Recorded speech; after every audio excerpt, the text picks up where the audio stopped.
Amigos de Realidades, nos encontramos con un invitado especial, es el congresista César Combina, de Alianza para el Progreso. Le damos la bienvenida al programa. César, ¿cómo está? Buenas noches. Buenas noches, un gusto poder estar con ustedes. El gusto es nuestro, la verdad, porque las declaraciones que diste acerca del gobierno regional que tuvo a cargo 2 veces Vladimir Cerrón han sido detonantes, explosivas y la verdad capaces de abrirle los ojos a muchas personas de quién está detrás de todo esto, porque creo que a muchas personas como quien te habla, sinceramente, pues nos queda muy claro que es quien maneja todo esto, que tiene la sartén por el mango, que es la mano que mece la cuna. Y la verdad es que quisiéramos tener, antes de comenzar a conversar sobre todas estas cosas, una opinión personal sobre el movimiento de Cerrón, sobre el ideario de Cerrón, sobre las cosas que se podrían venir si es que sale electo Pedro Castillo. Sí, a mí me gustaría dar mi testimonio como ciudadano de la región Junín. El día de hoy, aunque tengo la representación de mi pueblo, hablo como ciudadano, expresando una preocupación, porque hemos vivido ya 10 años de gestión regional y municipal de Perú Libre y los hechos hablan más que las palabras. Creo que hablar de 7 carreteras interprovinciales paralizadas, valorizadas en más de 800 millones de soles, hablar de 4 hospitales paralizados por la corrupción, hablar de mega monumentos a la corrupción, como el caso del puente Comuneros, un puente que pasó de costar 50 millones a 150 millones de soles, y además casos emblemáticos, como el caso del agua potable de Satipo y de Loroya, en donde Vladimir Cerrón y la mafia de Perú Libre le ha robado el agua, lo más elemental, a todos los pobladores de estas 2 capitales provinciales.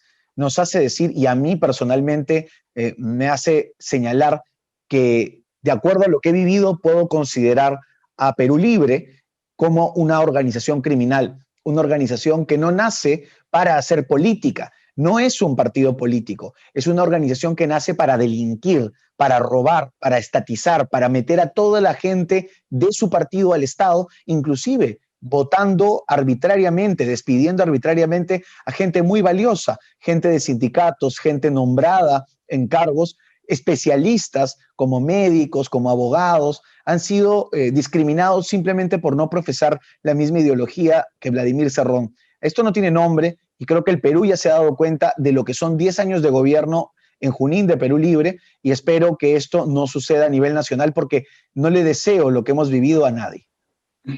Bueno, yo la verdad viví también en Junín, en la zona de Pichanaki, entre el año 2011 y 2013, casi todo el 2013. Por eso yo considero que estuve 3 años allí, por el 2011, 2012, 2013 casi completos, pasé lo de la plaga del arroz y etcétera, todo ese tipo de cosas terribles, pero también dentro de ese tiempo él tuvo la locura de construir un aeropuerto. Y la verdad es que fue una cuestión que más parecía forzar un presupuesto para poder manejar y negociar cosas. Ahora, con toda la fila, la recatra fila, mejor dicho, de obras inconclusas y obras en las cuales pues están no solamente inmersos el mismo Cerrón, su equipo, sino también sus hermanos. Esto de aquí ya es no solo una organización, sino un clan, una, no sé, me parece como una especie de mafia naciente que quiere tomar el control a nivel nacional. Ahora, ¿cuál ha sido el hecho más grave del cual tú te hayas dado cuenta o que esté palpable dentro de la región Junín durante todo este tiempo en el que Vladimir Cerrón fue gobernador regional? El caso del aeropuerto que tú señalas, que es el caso del aeródromo Huanca, creo que detalla muy claramente cómo funciona esto que tú has señalado, este clan, esta mafia, esto que tiene tentáculos en el sector privado, que tiene tentáculos en el sector público, que se organiza en un cascarón llamado partido, llamado equipo técnico, básicamente para desfalcar las arcas estatales en favor de pocas personas. En la región Junín nosotros tenemos un único aeropuerto funcional, un único aeropuerto comercial, que es el aeropuerto Francisco Carlet de Jauja. Este aeropuerto no viene de ahora, viene de muchos años y ha sido además fortalecido y ha buscado ser fortalecido por diversos gobiernos por su ubicación estratégica. Es el vuelo más corto entre un aeropuerto y Lima, tan solo 15 minutos. Entonces sirve perfectamente como aeropuerto de apoyo al aeropuerto Jorge Chávez si ocurriese alguna necesidad, urgencia o desgracia.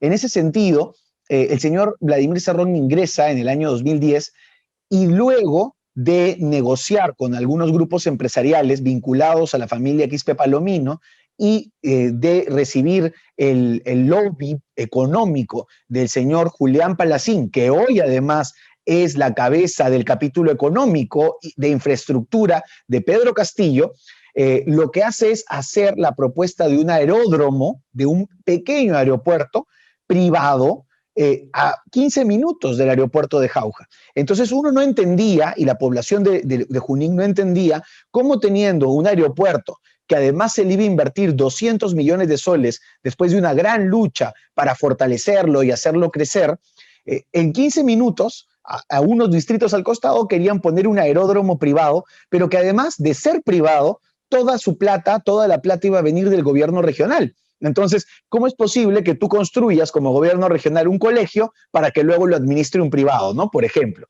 Entonces, esto ocurrió, se gastó muchísimo dinero de un expediente técnico que la Contraloría denunció, y ahora Vladimir Cerrón y su equipo viene llevándose juicios por esto, pero lo peor es que cuando regresaron al gobierno en el 2019 han vuelto a gastar en otro expediente técnico 3 millones de soles más. Es decir, está completamente obsesionado Vladimir Cerrón en terminar este aeropuerto. ¿Y por qué? Básicamente aquí ocurre una cosa que es muy importante. En primer lugar, todas las tierras donde se puede construir este aeropuerto son privadas y pertenecen a un grupo económico cercano a Perú Libre. Es decir, este grupo compró las tierras y ahora es el único que le puede vender por más de 500 millones de soles al gobierno regional para su aeropuerto, de Vladimir Cerrón. Y por otro lado, al ser un aeropuerto privado, uno de los únicos aeropuertos privados del Perú, ubicado cerca al Braem, va a tener poca fiscalización, por ejemplo, para el aterrizaje de avionetas de dudosa reputación, ya que en la región Junín todas las avionetas que aterrizan son narcoavionetas que vienen de Bolivia o que se van a Colombia. Y este vínculo con el clan Quispe Palomino, de acuerdo a muchos informantes y de acuerdo a muchas investigaciones, iría por ese camino. Es decir, no solamente están metidos en la corrupción, en el uso, sino que tal cual se está investigando, hay vínculos también con mafias de ilícitos en otros sectores. Claro, es cierto. Además de que acá hay un tema, ¿no? El aeropuerto de Jauja, bien tú lo has dicho, está muy cerca de Lima en una cuestión de tiempos de vuelo, de manejo. Para este tipo de cosas es fundamental. Tenemos el EPISCO, que es el primer alterno, ¿no? Que le sigue a Jorge Chávez, pero en este caso, por la ubicación geográfica y por el tema de vientos también, ya no se puede ampliar el aeropuerto de Jauja, que es lo que se dijo en una primera instancia. Lamentablemente, pues tampoco se puede recibir aviones de gran cabotaje, pero de todas maneras sirve en cualquier caso de emergencia un avión un poco más pequeño.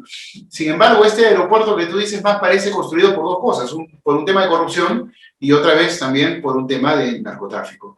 Lamentablemente. Sí, sobre eso quería comentarte, ya que estás tocando ese tema. El caso del aeropuerto de Jauja recibe, lo que está complicado es generar una pista amplia como para los aviones de carácter de carga internacional, que por ejemplo es el Boeing 787, que ni siquiera el Jorge Chávez está al 100% preparado para eso, pero sí recibe, por ejemplo, Boeing 737 y los Airbus normales. Entonces, para los vuelos comerciales rutinarios, sí está en perfectas condiciones. Lo que sorprende mucho es que tú tengas un aeropuerto y tú quieras construir una pista menor de aeródromo. El aeródromo es para avionetas. Entonces, 800 millones de soles para avionetas resulta pues un poco extraño, ¿no? Bastante extraño, la verdad, pero los vínculos que se han dado, fíjate tú cómo triangulan las cosas. Quispe Palomino, la gente del Braem, obviamente bien relacionada a ellos, Perú Libre, Antauro Humala. Y Antauro Humala, sabemos que una facción de los antauristas ya tienen tratos con la gente que está en el Braem, con Quispe Palomino también, y con facciones remanentes de lo que viene a ser el narcoterrorismo.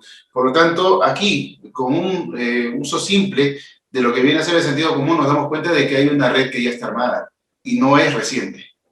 Una red que está armada y que, como tú señalas, no es reciente. Hay que recordar que, a diferencia de los procesos democráticos, que se dan cada 5 años, cada 4 años, y donde muchos podemos tener posiciones diferentes. Yo, por ejemplo, no he votado en primera vuelta por Keiko Fujimori, no he votado la vez pasada por Keiko Fujimori, y es normal, eso ocurre. En democracia uno gana, uno pierde y se reestructura tu estrategia. Mi partido también está reestructurándose con miras al 2022, tenemos 15 congresistas, entonces esto ocurre en democracia. Pero ¿qué cosa pasa en la vida marxista-leninista, que es la vía no democrática, porque es una vía de lucha por las armas y toma del poder? Allí la lucha es constante. Entonces, no importa que no hayan participado del 2011, no importa que no hayan participado del 2006, no importa que no hayan participado del 2001, ellos ya se venían armando, porque tarde o temprano les iba a tocar el momento. Y es por eso que sorprende a mucha gente, oye, pero este grupito de acá también está con este grupito de acá y este grupito de acá también. Con Ares Sutep no era parte de, y Movadef no eran parte de Perú Libre, pero mira cómo tenían 200 militantes inscritos en Perú Libre. Los Quispe Palomino están en unos negocios legales, algunos familiares, y otros negocios están vinculados a la mafia, pero se siguen vinculando. El señor Antauro Humala está preso, pero sus huestes siguen coordinando y además tienen la palabra de Pedro Castillo que lo van a absolver de todo crimen y va a estar suelto en plaza para liderar toda la lucha contra la oposición que van a hacer naturalmente a cualquier proyecto dictatorial que tenga Perú Libre. Entonces, esto ya se está triangulando y los peruanos lo que tenemos que hacer, como dice el Evangelio, es ver las señales de los tiempos, observar las señales de los tiempos y no dejar que se nos pase, por así decirlo, la tortuga, que se nos escape la tortuga, ¿no? Bueno, se nos está escapando bastante, pero esta tortuga parece que ha venido desde Venezuela, ¿no?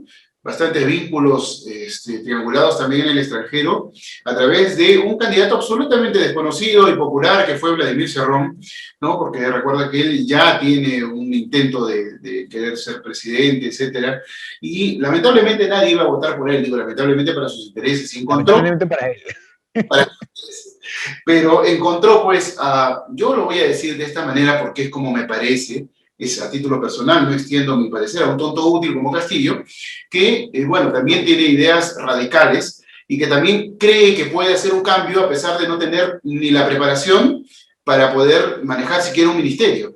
Y entonces ya imagina que va a ser presidente. O sea, es la herramienta para apalancar la ideología y también a esta organización que viene detrás. Esto es bastante grave. Eso ¿no? es gravísimo. Y como tú señalas, desde Junín sabemos que Pedro Castillo no pesa absolutamente nada en la campaña. Yo, como lo he señalado el día de ayer, Pedro Castillo es un adorno.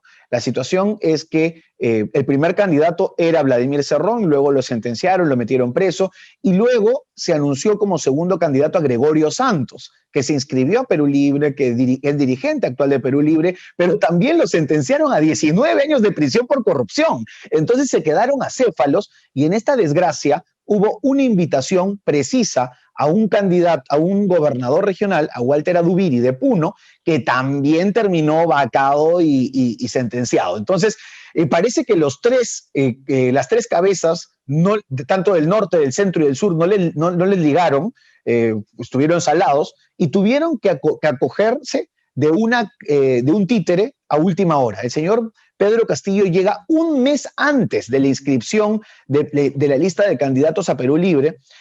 Es invitado, no es militante, no puso candidatos al Congreso, además no dirige su campaña porque el dirigente de la campaña, que es Richard Rojas y Arturo Cárdenas, alias Pinturita, son puestos por Vladimir Cerrón, no arma el equipo de plan de gobierno y lo peor, que eso es lo que me parece más grave, ya, o sea, todo lo que ya he dicho es grave, pero lo más grave para alguien que va a votar por Pedro Castillo es saber que el hermano de Vladimir Cerrón y que Vladimir Cerrón lo amenazan públicamente a Pedro Castillo. Le dicen, si tú te alejas del partido, te cae la desgracia. Si tú te alejas de Vladimir Cerrón, te cae la desgracia. ¿Y qué significa la desgracia? Es que si entra a la presidencia, la desgracia va a ser de todos, porque si no lo van a vacar. Si no hacen lo que Vladimir Cerrón quiere, lo van a vacar. Y esto realmente, simplemente uno tiene que escucharlos. No tiene ni siquiera que analizar mucho. Tiene que escuchar las amenazas, tiene que escuchar lo que dicen, tiene que ver cómo se comportan para darse cuenta que esto es un peligro para la nación. Dime una cosa, ¿cómo lo ves tú a Vladimir Cerrón? ¿Lo ves como un Stalin, como un Kim Jong-un? ¿Cómo a quién lo ves? O sea, me refiero en el grado de posible dictador totalitarista.